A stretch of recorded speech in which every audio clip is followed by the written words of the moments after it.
Welcome to Free Play. Today we're looking at Hammerin' Harry.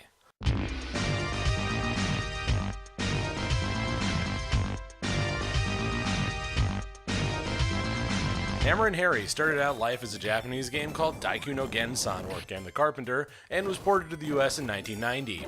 That was after this game was dredged up from the bowels of hell and shuttled into some sort of baleful engine made of hate, powered by the sorrows of dead children. Look, it's a rare game that makes me really tilt this hard, but Hammerin' Harry, a game that's supposed to last about 30 minutes on the long side, really had it in for me. So let me explain what I mean by tilting, if you're not familiar with the term. It's when you're playing a game badly and your ability to play suddenly takes a nosedive because of your own frustration. It's more common than you might think, but it usually doesn't happen with action platformers from the 90s, though there is a first time for everything. The story is that Harry's house is taken over by the Rusty Nail Corporation, and he decides to go all Maxwell Silver and smash some faces in. Apparently, the Rusty Nail Corporation is also responsible for removing all the names from this conspicuously un-Japanified area, because they somehow managed to suck all the ethnic out of the city. That's a pretty peculiar thing to do nowadays, but it was fairly common practice for games to have extreme changes inflicted upon them over the course of their repurposing for Western audiences.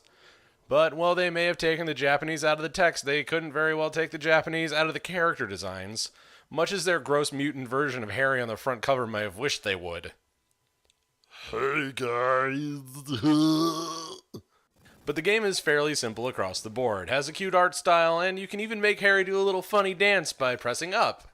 Of course, that's before he starts murdering people with a wooden mallet, but don't worry, Harry's struggle will soon become your own as cheap deaths swing their way through the game, and you can feel the will to live slowly being leached out of you. For every dude you smash and every screen you clear, there are at least 6 or 7 cheapo deaths that'll take you down, and you'll be begging for them to stop throwing cement at poor Harry because he's just an innocent carpenter. No! Why? Harry, no. Between cement blocks, udon, and guys on jackhammers, it's a wonder Harry even got as far as the first screen.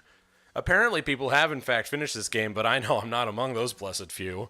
Now, I'll be the first to admit that I'm not really the greatest player in the world, but usually if skill and guile fail you, you can brute force your way through a hard section in an arcade game so long as you have enough quarters. Especially in a game where you only have one hit to your name and a pretty massive hitbox, you will be throwing quarters at this game like it's half off Night at the Strip joint. I will say that I made it about 3 levels in before I finally hit full tilt and had enough. There's something strangely fitting about the big boss getting his hooks in you while shooting screws right into your asshole. The irony is not lost on me, no sir. Harry has a lot of power-ups he can grab, like a chili pepper that makes him swing his hammer faster, and hard hat that will give you an extra hit that you will enjoy for about 2 seconds and then get scrubbed because this game is unrelenting and cares little for your enjoyment. Now there are plenty of folks out there that I'm certain will blow through this, but I am not one of them, as I've said. Harry has a single hit. His attacks aren't able to handle multiple enemies or from any direction other than right in front of you, and even then it's kind of a crap shot. That sort of thing is perfectly acceptable when it's a shooter game, like R-Type or Abadox or anything like that, but when it's a platformer, it's just a big old mess. So at the end of the day, does this get the free play quarter of approval or the slug of shame? I mean, take a guess, man. The game is pretty, of course. The graphics are nice, the characters are big, but this also comes with a huge hitbox on Harry and a tiny hitbox on his hammer. Plus, the steep difficulty is a little too much for me to give it any sort of good grace. And while I would love to give this an out of order, I'm going to have to just relent and say it's my own failing that did not allow me to finish this game.